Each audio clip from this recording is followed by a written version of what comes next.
Kimberly Ryder, 3 kata tentang film Bangsal Isolasi. Shocking, oke. unexpected, kaget. Oke, jadi makin penasaran gak sih pengen nonton film Bangsal Isolasi?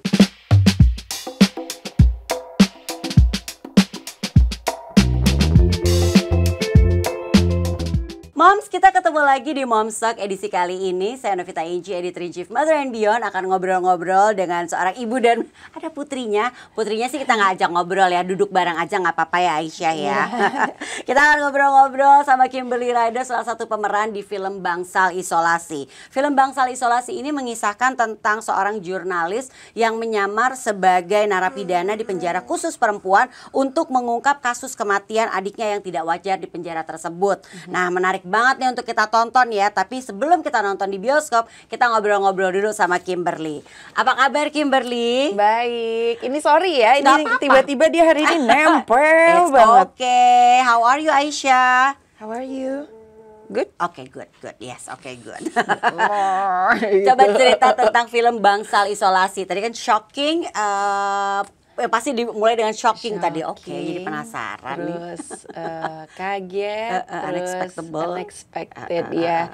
Jadi itu sih yang aku dapetin dari para penonton. Aku susah ya kalau menilai film aku sendiri karena kan aku tahu skripnya, terus tahu jalur ceritanya akan seperti apa. I went through the whole shooting process. Jadi aku nanya sama semua orang yang undangan-undangan aku pas premier itu, gimana filmnya, terus mereka, iya gue kaget gue, terus wah nggak ketebak, terus ada yang bilang, oh iya orang-orang yang di duduk samping gue pada begini terus kaget, terus ada yang tutupin muka pakai popcorn gitu. Oke, baik. Bukan horor film ini, tapi aku iya. tegaskan bukan horor, tapi memang thriller, terus pokoknya seru banget lah. Penasaran deh. Ceritanya tentang si kakak yang menyamar. Aku seorang jurnalis, aku masuk ke dalam penjara untuk cari tahu kenapa adik aku bisa meninggal secara misterius, karena setahu aku adik aku itu anaknya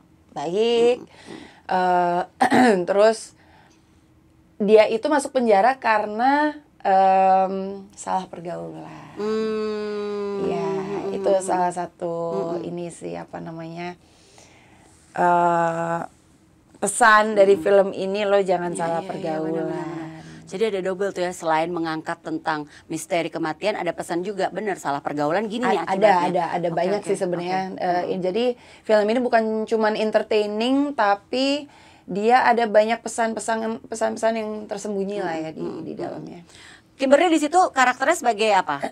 Sebagai Weni, oke. Weni seorang kakak jurnalis, pastinya nekat, sampai masuk ke penjara. Terus mungkin pada awalnya itu dia baru tahu on the surface-nya doang di dalam penjara itu seperti apa, tapi ternyata pas dia masuk dia kaget dong, ternyata seberantakan sejanggal ini gitu loh di dalam penjara. Terus dia pastinya punya jiwa yang gue harus melakukan yang baik, yang benar gitu. Jadi dia ngelihat sesuatu yang ada yang salah, seperti Mbak Wulan Guritno kan di sini berperan sebagai Bella. Iya. Bella kan kayak ketua gengnya di sini. Jadi aku pokoknya setiap ngelihat Bella ngelakuin ini kok nampol-nampolin orang mulu gitu. Aku yang udah dibilang sama temen aku, lo jangan ikut campur deh. Tetap aja ikut campur. Apaan nih? Jangan berantem gitu. Quote-unquote preman ceritanya ya, kayak berani banget. Iya, si Bella preman, tapi aku yang kayak punya bela kebenaran gitu. Iya, benar. Oke. Nah, apa yang kesulitan yang dihadapin sama Kimberly saat memerankan Weni ini? Pasti itu kan aslinya Kimberly nggak gitu? Aslinya nggak senekat itu sih. Ada unsur nekat tapi nggak senekat itu. Masih careful, lebih careful gitu.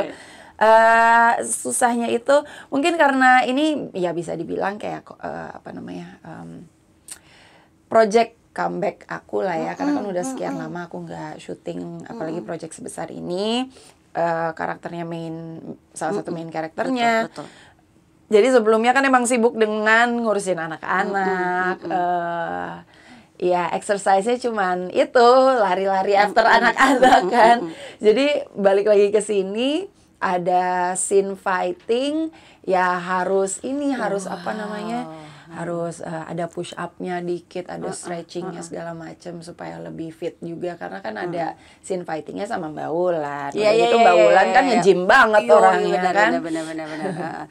Nah, ini di saat harus kembali lagi berakting gitu kan, ceritanya ini filmnya masuk ke penjara gitu kan ya. Ini kan ceritanya si Weni ini nekat nih ya untuk bisa mengungkap kasus kematian adiknya. Nah ini sebenarnya kalau pengen nanya, senekat apa sih Kimberly in real life? Apakah seperti Weni? Ada sih, ada nekatnya gitu. Cuman kalau ini bener-bener yang dia sampai masukin diri ke penjara, dia sampai ingin masukin diri ke bangsal isolasi juga untuk cari tahu kenapa setiap orang yang masuk bangsal isolasi itu mati di dalam situ. Kan lumayan gila kan ya. Senekat itu kalau Weni gitu.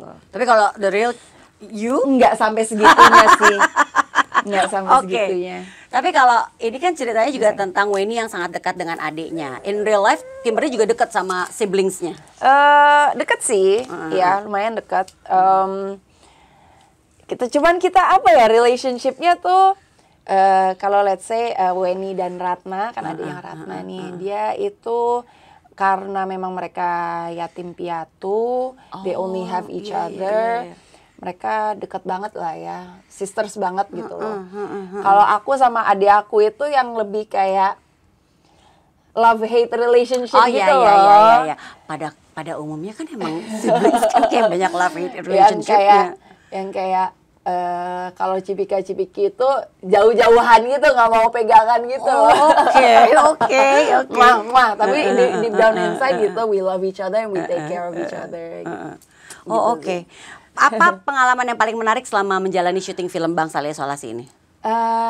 Syuting di Benteng Van der Wijk-nya mungkin ya. Oh iya. Jadi kita emang benar-benar terisolasi di situ di Kebumen Gombong. Emang apa ya? Alhamdulillah saat itu memang kru dan cast-nya itu solid banget menurut aku. Kayak nggak ada yang problematik gitu loh. Nggak ada yang riuh, apalagi pemain-pemainnya asik-asik semua gitu.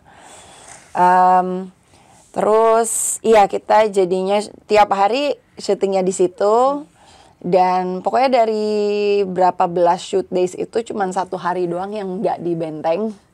Jadi semuanya di dalam penjara terus. Oke, ngebayang. Dan apa ya, the experience of shooting di Van der Wijk itu adalah itu building kan udah 200 tahun ya. Iya. Namanya aja masih Van der Wijk ya. 200 tahun dengan apa namanya apeknya, debunya, udah lama tertutup juga kan itu tempat.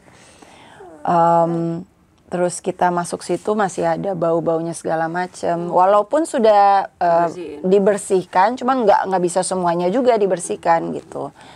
Jadi ada that experience yang memang sebenarnya membantu banget sih supaya kita juga masuk ke dalam karakter itu juga, iya, situasi ini, itu. It's your comeback setelah berapa lama nih? Nggak terjun di dunia acting. Sempat sebenarnya ada syuting pas aku hamil Raiden, terus setahun 2 tahun yang lalu sempat ada, tapi cuman kayak 1-2 scene doang. Mungkin yang kayak kembali lagi. Ini ya. Hampir 5 tahun sih. Gimana rasanya? 5 tahunan. Pertama gimana rasanya balik lagi? Yang kedua gimana rasanya harus meninggalkan anak? Karena syutingnya kan berarti kan tadi tempatnya nggak memungkinkan untuk bawa anak kan? Iya, alhamdulillah saat itu suami aku dia memang ngehandle anak-anak while aku bisa kerja gitu. Kita gantian soalnya. Terus ya seru sih aku. This is my me time gitu loh. Kalau aku kerja itu, alhamdulillah aku happy. Jadi aku menganggap ini me time aku. Jadi nggak perlu yang harus gua ke spa atau apa untuk me time. Jadi this was my me time. Terus ada kangennya juga pastinya sama anak-anak. Terus sempet anak-anak juga sakit juga di saat aku lagi syuting. Berapa lama sih syutingnya? Hampir 3 minggu. Jadi pas anak Cuman sakit gimana tuh? aku sempet balik ke Bali, terus balik lagi syuting. Lumayan kepikiran sih pastinya. Nah itu Alhamdulillah gimana terhandle sama bapaknya. ngebaginya? Alhamdulillah. Oke, udah deh pasrah diserahkan gitu ya. Iya. Karena apa ya, kalau nggak begini jadinya nempel Nah terus itu nih. aku mau nanya. Begini jadinya Ini kan it's your me time di saat kembali syuting. Tapi kan aku ngeliat gimana nih, lengket banget ini. Aku dulu suka bilangnya adalah kayak kulkas sama tempelan kulkas nempel terus kan ya. Magnet ya. Iya kan, itu gimana tuh how you deal with your feelings harus jauh dari anak. Walaupun kita tahu diurus benar gitu dan this is my me time. Tapi kan aduh, ada rasa-rasa berkecamuk ada nggak sih? rasanya pastinya pengen tiap hari teleponan atau video call. Cuman ada saatnya bapaknya juga bilang, jangan video call dulu deh, mereka lagi anteng. Oh baik. Kalau lagi anteng kan, Iya. daripada mereka video call terus tiba-tiba nangis. Iya. Terus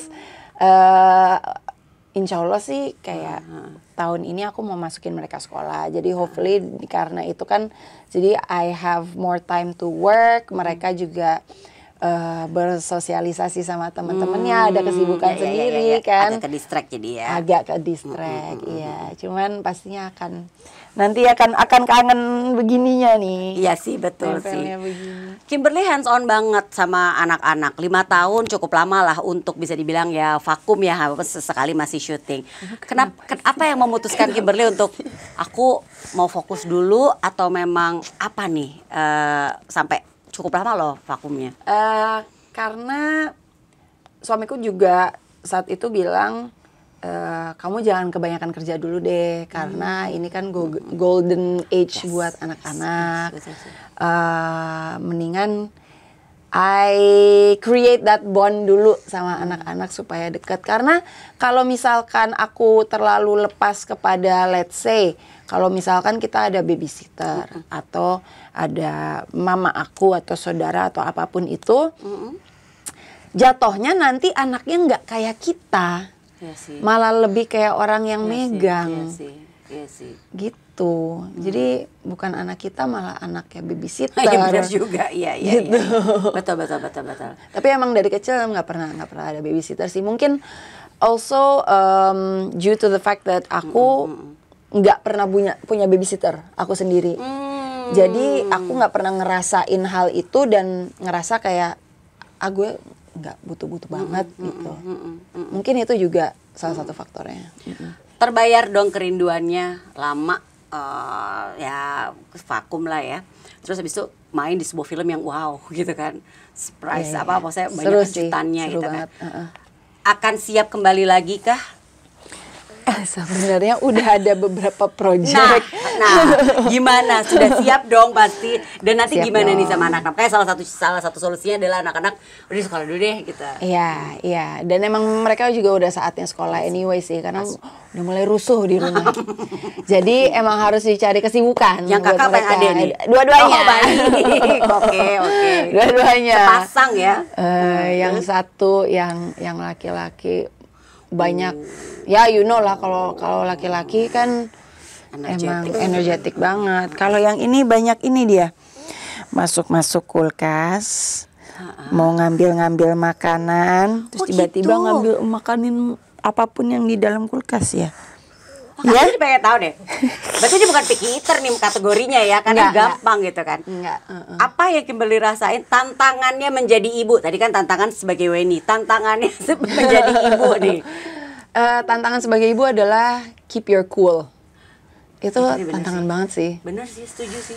Nggak gampang loh. Apalagi kalau kita working mom kan ada capeknya kan. Even kalau bukan working mom pun apalagi banyak capeknya, banyak yang bikin emosinya. Nah, banyak istighfarnya. Iya. Itu sih tantangannya nomor 1 ya. Iya sih, keeping cool tuh susah loh, benar. Susah. Kita bisa tetap zen gitu kan ya. Iya. Itu susah. Balik ke film. pelajaran yang Kimberly ambil nih sebagai memerankan tokoh Weni di film Bangsal Isolasi ini yang bisa dipraktekkan di kehidupan Kimberly sehari-hari sebagai seorang wanita apa? Karena kan tadi kalau dari karakternya kayak dia tuh very tough, sayang keluarga gitu kan, sampai segitu nekatnya demi keluarga. Nah ini apa nih kalau dari Kimberly ini yang jadi ini bisa gue ambil nih gitu kan? Membela yang benar itu sih kayaknya. Iya. Iya, membela yang benar. Setuju. Terus selain dari itu, mungkin bukan dari Weni-nya ya. Cuman the overall sesuatu yang kita bisa petik dari film ini adalah jangan ngebully. Kalau kita punya suatu power, kita jangan misuse power itu. Karena betul. Terkadang banyak, bukan terkadang. Oh ya banyak, itu bisa berubah 180 derajat dan yang dibully itu bisa attack kita gitu. Iya sih, menarik nih. Kita punya kuasa, kita merasa lebih hebat tuh, banyak tuh jadi kecenderungannya jadi kayak menindas dan membuli ya. Iya. Oke. Sebagai penutup, apa yang ingin disampaikan dalam film ini, Bangsal Isolasi, dan juga kenapa Moms harus nonton film ini? Moms harus nonton film ini karena, wah pokoknya seru banget. Apalagi ibu-ibu di rumah itu pengen ngeliat girl power pastinya bener, ya. setuju. Ya kan? Jadi di sini girl power banget deh. Mau fighting scenes-nya, mau itu girl on girl, mau itu girl on guy atau apapun itu fightingnya, terus mencari kebenarannya itu juga, wah pokoknya asik banget, pokoknya girl power banget deh ini film. Jadi harus ditonton. Harus banget ditonton. Ajak Moms buat nonton. Karena sesuatu yang boleh aku tambahin, ya, ini sesuatu yang fresh banget, kan belum ada. Film di Indonesia itu belum ada loh. Film berlatar belakang penjara wanita. Itu belum ada. Jadi sesuatu yang fresh banget. New. And kita itu bukan horor. Kita itu thriller, misteri, action. Pokoknya bakalan seru banget dan greget banget nonton filmnya. Nggak sabar pengen nonton. Ayo Moms, pokoknya harus nonton Bangsal Isolasi di bioskop ya. Kimberly, thank you so much. Aisyah, thank you so much. Thank you. Are you gonna say thank you? No, it's okay. I can hear you. Dalam hati, you're saying thank you. Terima kasih ya Kimberly, sukses buat film Bangsal Isolasinya. Thank you. Dan thank you buat Moms. Terima kasih buat Moms yang sudah menyaksikan Moms Talk edisi kali ini. Jangan lupa sekali lagi nonton film Bangsal Isolasi di bioskop ya Moms. Bye Moms. Bye bye. Bye bye.